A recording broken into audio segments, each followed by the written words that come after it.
Sabi ko na eh. Eh di tama ako. Shokoy si Vergara.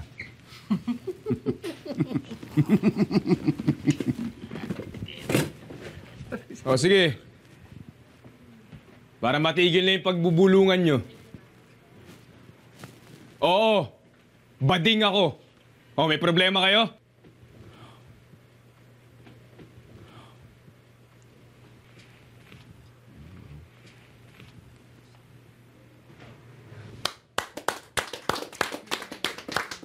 Yan ang totoong barako.